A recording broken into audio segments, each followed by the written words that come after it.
Rath to Rattray Head, including Orkney.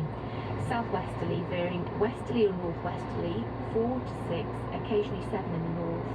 Squally showers, perhaps thundery, good, occasionally moderate. Rattray Head to Berwick-upon-Tweed. Southerly or southwesterly, varying westerly or northwesterly, 4 to 6, occasionally 7 in the south. Rain for a time at first, then showers, good, occasionally moderate at first. Berwick-upon-Tweed to Whitby. Southerly or southwesterly 4 or 5, veering westerly 4 to 6. Rain for a time at first, then showers later, good, occasionally moderate at first. Whitby to Gibraltar Point. Southwesterly 3 to 5, veering westerly or northwesterly 4 to 6. Rain for a time, good, becoming moderate for a time. Gibraltar Point to North Foreland. Southerly or southwesterly 2 or 3, increasing 4 to 6, then veering westerly or northwesterly later. Rain for a time, good, becoming moderate for a time. North Foreland to Selseyville. Southerly or southwesterly 2 to 4, increasing 5 or 6, occasionally 7 in the east, veering northwesterly 3 or 4 later. Rain for a time, good, becoming moderate for a time.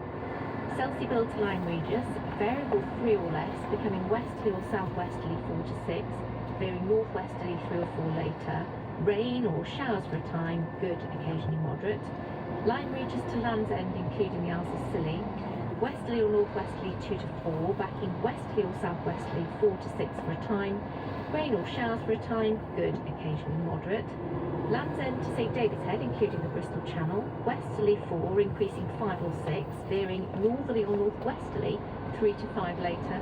Rain for a time, good, becoming moderate for a time. St David's Head to Great Orme Head, including the St George's Channel. Southwesterly 4, increasing 5 or 6, then veering northwesterly 4 to 6. Mainly fair, then rain, then showers, good, becoming moderate or poor for a time at first. Great Orme Head to Mull of Galloway. Southwesterly, veering northwesterly 4 to 6, occasionally 7 in north. Rain then showers, moderate or good, occasionally poor at first. Isle of Man, southwesterly 4 or 5, veering northwesterly 5 or 6, occasionally 7, then backing west later. Rain at first, then showers later, moderate or poor, becoming good. Lockfoyle to Carlingford Lock, southwesterly 4 or 5, veering northwesterly 5 to 7, backing westerly 4 to 6 later. Rain then showers, squally in north, good, occasionally poor at first, and moderate later. Mull of Galloway to Mull of Kintyre, including the Firth of Clyde and North Channel. Southwesterly 4 to 6, veering northwesterly 5 to 7, backing westerly 4 to 6 later. Rain and squally showers, perhaps thundery, good, occasionally poor at first and moderate later. Mull of Kintyre to Ardnamurchan Point. Southwesterly 4 to 6, veering northwesterly 5 to 7, then occasionally 4 again later. Rain and squally showers, perhaps thundery, good, occasionally poor at first and moderate later. Ardnamurchan Point to Cape Wrath. Westerly or southwesterly, veering northwesterly 5 to 7, occasionally 4 later. Squally showers, perhaps thundery, good, occasionally moderate. And finally Shetland Isles. Southwesterly 5 to 7, veering northwesterly 4 to 6, then backing westerly later. Rain and showers, good, occasionally poor at first and moderate later. Chris. This is BBC Radio 4. It's 5:30 on Tuesday the 4th of June. Good morning, this is News Briefing with Chris Aldridge. The Conservatives are pledging a cap on visas if they win the general election, with MPs given a say on the level at which it's set. Plans to change the school calendar in Wales have been shelved. In business, figures show an increase in retail sales across the UK last month. And in sport, England and Scotland win their Euro 2024 warm-ups. The Conservatives say there would be a new cap on visas if they win the general election. The Prime Minister says the policy is in response to levels of migration that are still too high. Newsnight's political editor Nick Watt says the Tories' plan has several stages. They will ask the Expert Migration Advisory Committee to provide a recommendation for the level of the annual cap. They will then put that to Parliament, and they're going to ask the committee to look at three things, saying that the objective is to get migration down to sustainable levels. Secondly, for levels to fall year on year over the next Parliament, and that then thirdly, they must consider both the costs and the benefits of migration. Sir Keir Starmer says a future Labour government would reduce Britain's reliance on fossil fuels from overseas. Speaking on a visit to the northwest of England, he'll say his plans to set up a publicly owned clean energy company would also protect the UK from future spikes in the price of fuel. The Liberal Democrats are setting out proposals to provide free personal care to support the elderly and disabled in their own homes.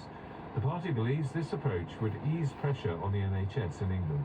Here's our social affairs editor, Alison Holt.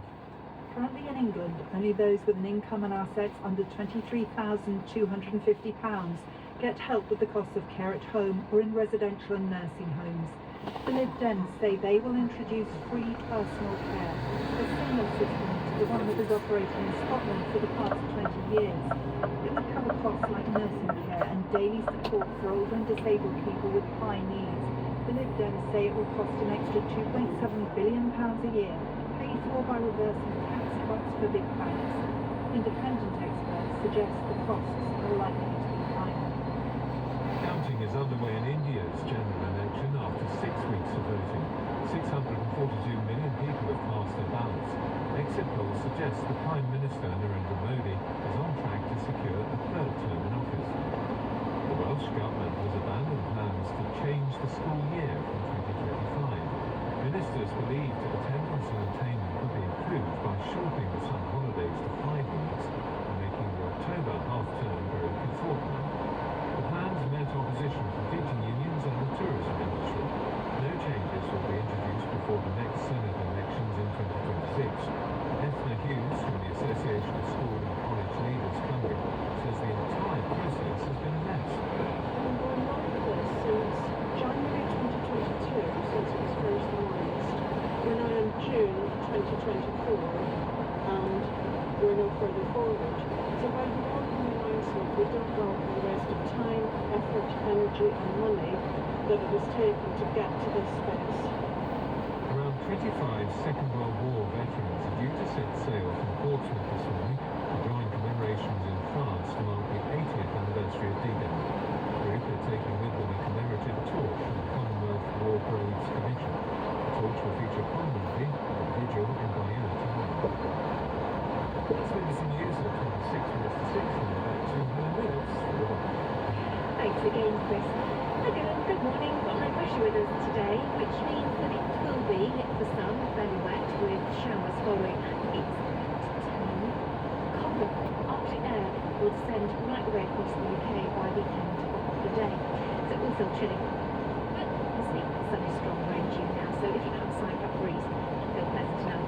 We may see a little bit of early sunshine if we start to see East in the southeast, but predominantly I think the cloud will be maintained through the day and we'll get some rain as we head towards the middle part of the afternoon. There's some sharp bursts on the wet front as well, but ahead of it we might see temperatures locally getting to 22 of brightness, generally 17 to 20 degrees.